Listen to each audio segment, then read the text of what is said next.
Welcome everyone to Neverwinter on PC. My name is Rainer and today I'm going to zoom in on the Lost City of Omu map. If you enjoyed this video, please leave a like, and if you would like to see more informational videos about Neverwinter, hit the subscribe button. So, we already made a video about the new items and a bit of the changes in mod 13. But today we're going to look at the map itself, the new map, Lost City of Omu. The topics for today are how to get to the Lost City of Omu. Then we're going to talk about the dailies, weeklies, repeatable quests and how to get them. Then we're going to talk a bit about the new map, about the patrols. Then we're going to talk about the hunts. And we're going to talk a bit about the campaign tasks. What I'm not going to talk about is the items. Those are very... well, I'm going to talk about some of them, but most of them are really specific to what you want to... your build and your specific stats that you already have. There are some very neat items. I'm going to elaborate on a couple of them, I guess. First, how to get to the Lost City of Omu. Typically, all quests start at Sergeant Knox, but not this one. Here's the Merchant Prince, and here's a new lady, Ekene Afa, but she's also not the one giving you the quest because she has nothing. The person where you have to go to find the quest is a person that you've probably already been to before, and that's Celeste, and she's in the back here.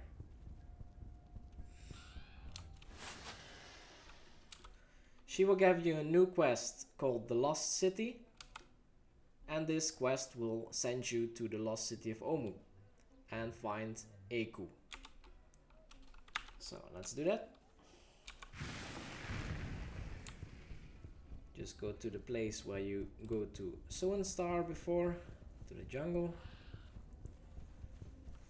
And now you have choice on two jungles. Star River, the old one, and the Lost City of Omu.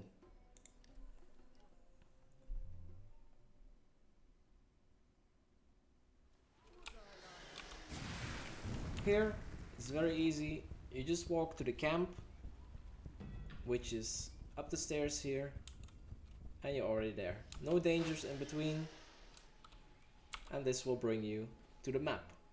The annoying thing of Eku is that the quests are always on 2, and I'm used to spamming 1 whenever I want to complete a quest or accept a new one. So this is something that is a little bit annoying. Sorry about the loud noise. That's actually a bug, which has to do with the new XP system. Right in the new system, you will overflow with 100,000 experience points instead of 1 million or 1,400,000 or something it was. And if you have too much overflow experience when you transfer to the new mod, it will give you a crap ton of overflow rewards, which is a bug and will be patched, so don't worry about that. So, Eku will give you in total 4 quests, which you can do one time. The first one will let you meet all the guys here and also Marcos, which is in the back there. After the second of her quests, you will be able to get the weekly and daily quests at, what's her name again? The lady next to the Merchant Prince, so that's when she starts to talk. And after 4 quests, you can do the patrols. There's also one additional quest that is in the Hunter Square from Will-O, which gives you a couple of treasures. apart from the quest that these guys will give, because after the 4 quests, these guys will give you repeatable quests. So this Arakokra, I think it is, Eku, Copperbell, and Odd Firebeard, they will give you repeatable quests, same as in Camp Vengeance. You can continue doing them until your weekly haul is full. Apart from these quests that you can do, you can also find quests as drops. These are basically items that you pick up with an exclamation mark in them, and these are a little bit of special quests, because these quests lead you to either Eku or Makos, and that's your choice. There is a difference in what you choose. If you bring the quest to Eku, you get an Eku's favor, and if you bring them to Makos, you get a Makos favor. They both have a store, and with the favors you can buy certain items. They both have some potions in here and some other items that, once again, I'm not going to elaborate on. I am going to go to Makos real quick, because he has actually a very neat item. This is the first time that this is a thing, because he's selling a ring of offensive action, which is an epic ring with 2 offensive slots. And I think this is the easiest way to get a ring with 2 offensive slots. Usually it's always either in Illusionist Gambit, I guess you can get ring +4 with double offensive slots, or you have to find the legendary rings, which, as we all know, are very hard to get. This one just needs 20 of these favors, and you get a ring with power, recovery, and 2 offensive slots. And it actually has a pretty decent equip power also, if you use a lot of daily powers, which a Hunter Ranger I definitely use every 5 seconds 1 daily power, which would mean that my damage would increase by 3%. I'm definitely going to buy two of these rings. So yeah, the quests, other than these favor quests, the weekly quest gives you 25 lost idols, which are necessary for your weekly haul. The repetitive quests give you 5 of these. The daily gives you these treasures, and the weekly and actually everything gives you treasures. And that's about it. I think the patrols also give you 5 of these, or did I already say that? That's, I think, all about the quests. Next up is the map. The first thing you notice when you look at the map is the shrines. These shrines have 3 states. They can be inactive, as you can see here, the shrine of Ijin, I guess. They can be active, like this one. And they can be empowered, which is a bit more shiny, like this. You can raise their state from inactive to active and from active to empowered using a new item which is called a Trickster Talisman. I don't think I have them on here because it's a new character, so let me switch real quick to a character that does have them. So here we have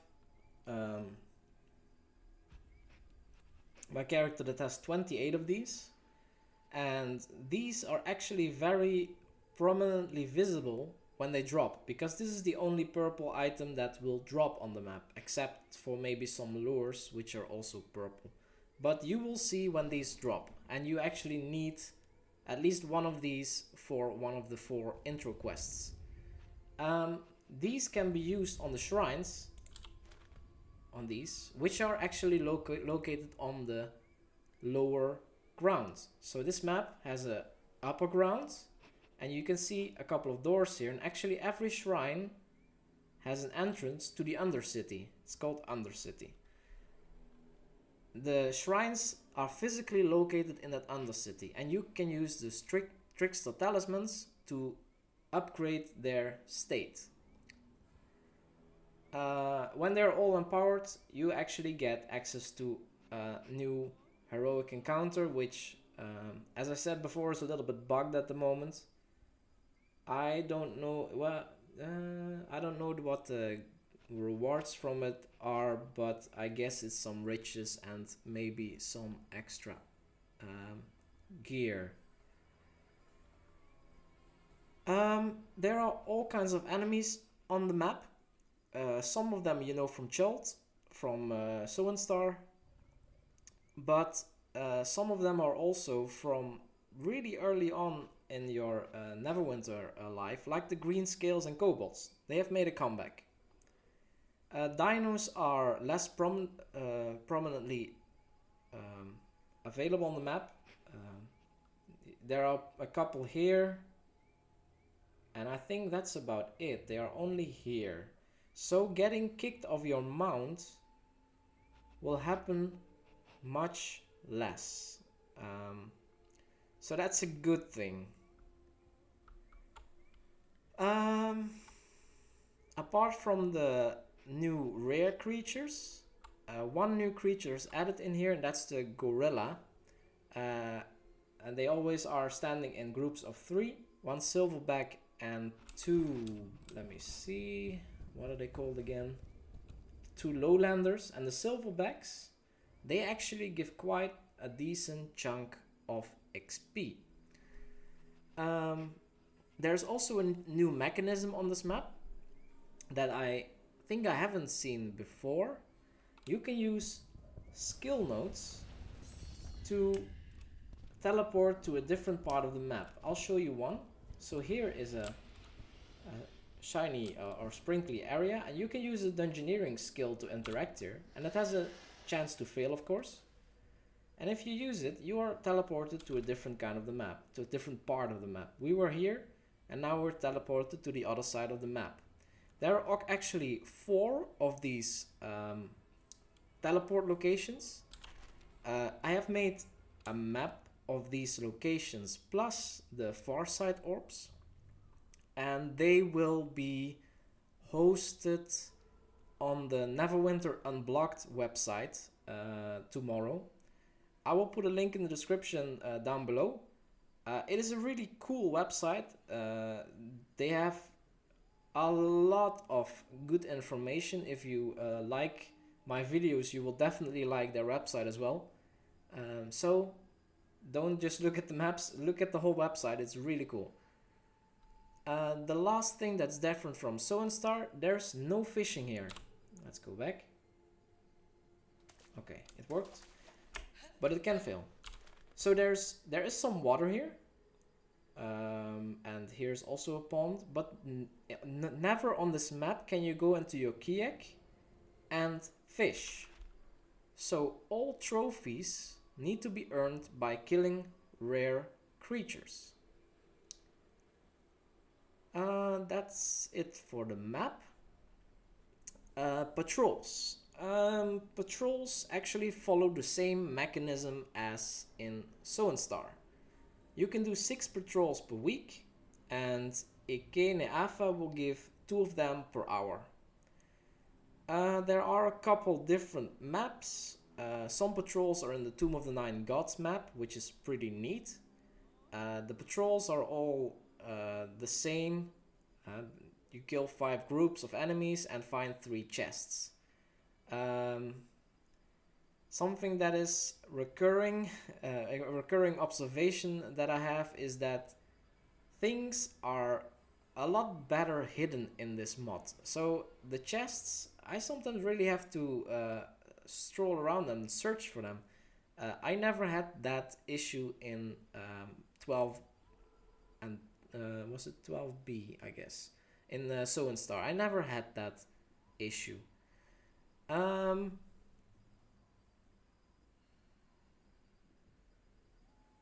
The So what I said, it's actually everything that's better hidden in this mod. The hunt locations and treasure maps are also very well hidden, but I think I found them all. There are 12 treasure maps as far as I know, and I have made a map for those as well. I have heard rumors that there are 15, but I've opened to 49. I did 49 of the patrols, and I still didn't get any of the 3 that supposedly are missing. And it's a really small chance of not getting those 3 in 49 maps. So I kind of think that they might messed up there. It's either a bug or it really is 12. I've issued some feedback in the forum to check whether it really is 12 or more. Anyway, when you dig out the treasure, you will get a chest that visually looks exactly the same as the chest from Star. So you cannot tell them apart. They do not stack, so they are different. And you can also see in the description, this one has double click to equip or use, and this one hasn't. But of course they both are double click to equip or use. This one actually is from the Star map, so without the extra description in there.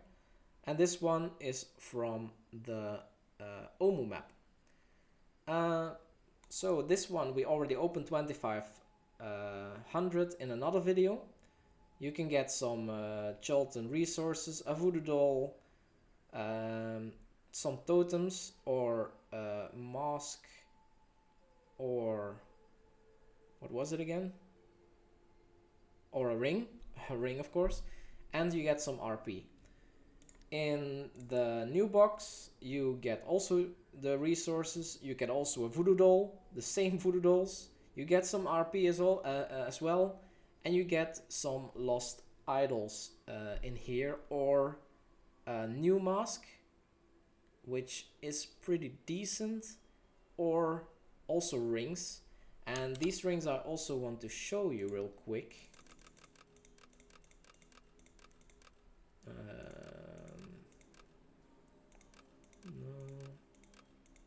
Yes, the curiosities. There in the Star River there was one type of ring that you could get, the ring of the hunter, and here you can get the ring of the Grave Striker or the ring of the Shadow Stalker in the hunts. The ring of the Grave Striker gives you 1000 power if your health is greater than 85%, which is practically always, with double offense slots of course. Not a bad map.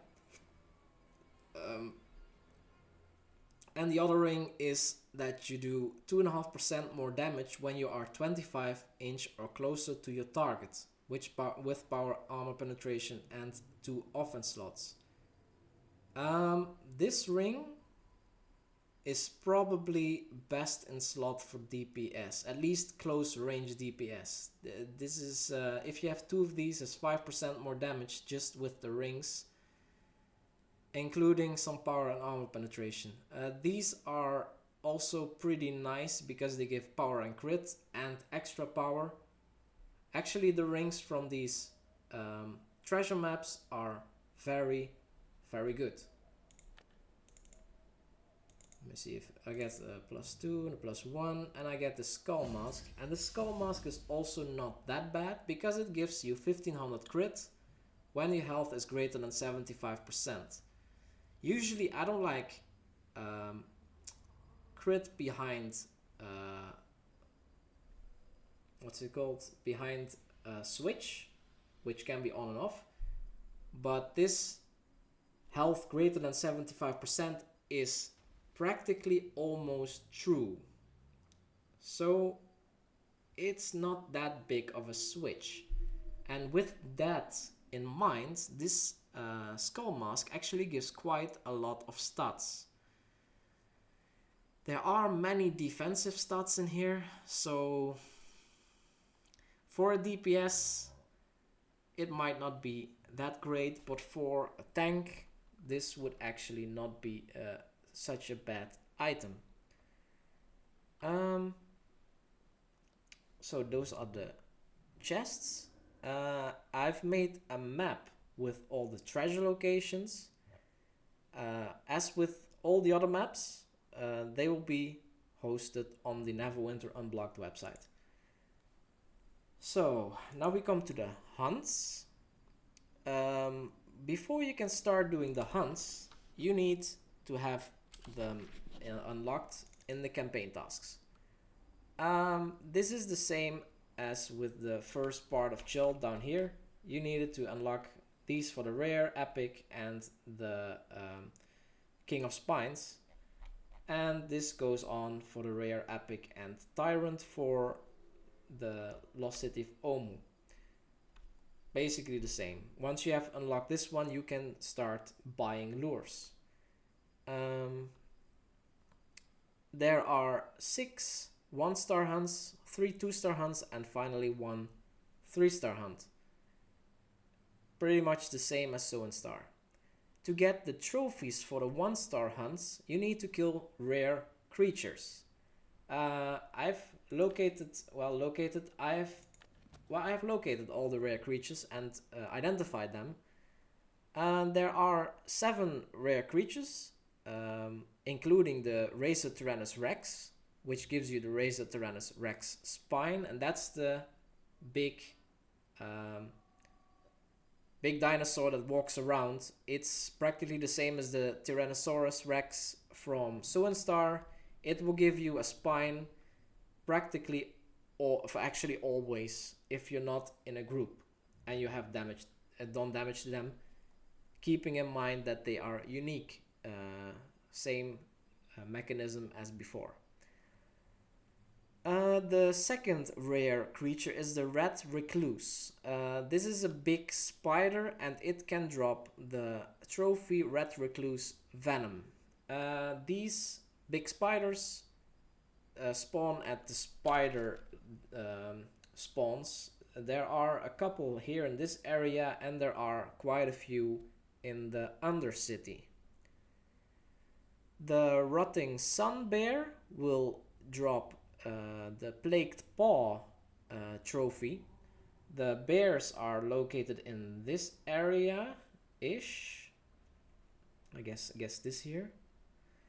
And yeah, there are no bears in the Undercity. I haven't seen. The fourth rare creature is the Beastalker.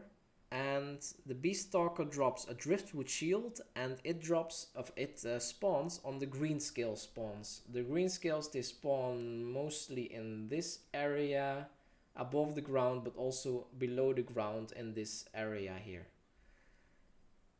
The fifth is the Mind Whisperer, which drops a Chipped Kris, and this Mind Whisperer spawns on Yuan-Ti spawns, which are in this area mostly, and also down here a couple. So they spawn quite a few here in this area.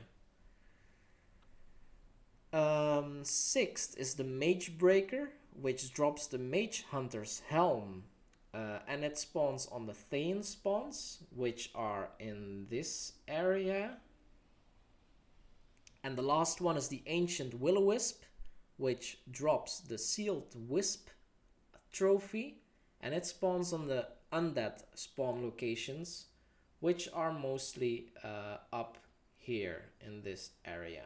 Well, here, because there are some lines here, which are just annoying.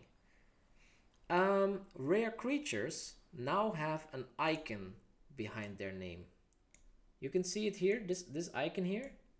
This is, when this is present, you're fighting a rare creature.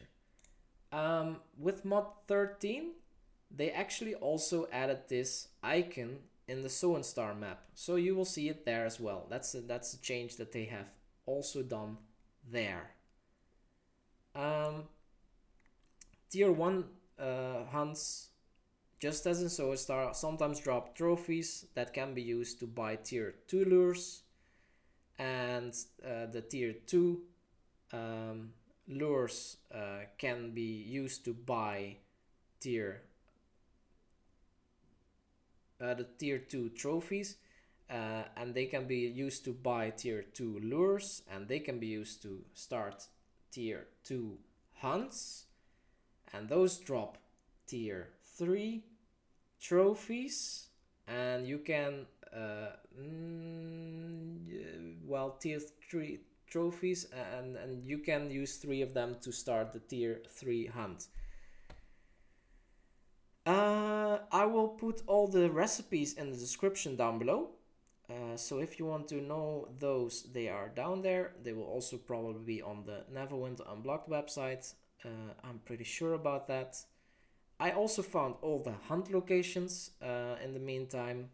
This map will also be hosted on that website within the next couple of weeks. I haven't done a map yet with all the spawn locations that I just showed you with the mouse, but I will also make a map with all the creature spawn locations. So that's it for the hunts. The campaign tasks, we just already were there for a second. There are 4 new boon tasks, 3 for the hunts, as I said before, and you can, in the middle lane, also just as with Soul Star, you can increase your weekly haul by 25 by raising these. With this last Slaying Serpents task, you can unlock the Epic Trial and some campaign store items. The boons actually are not new boons. These are the same boons as in Soul Star. You are basically allowed to pick extra ones, and so you can get a maximum of 6 now from the bottom ones and 2 from the top ones, and you can get each one of these then, I guess. Why have I only one of these?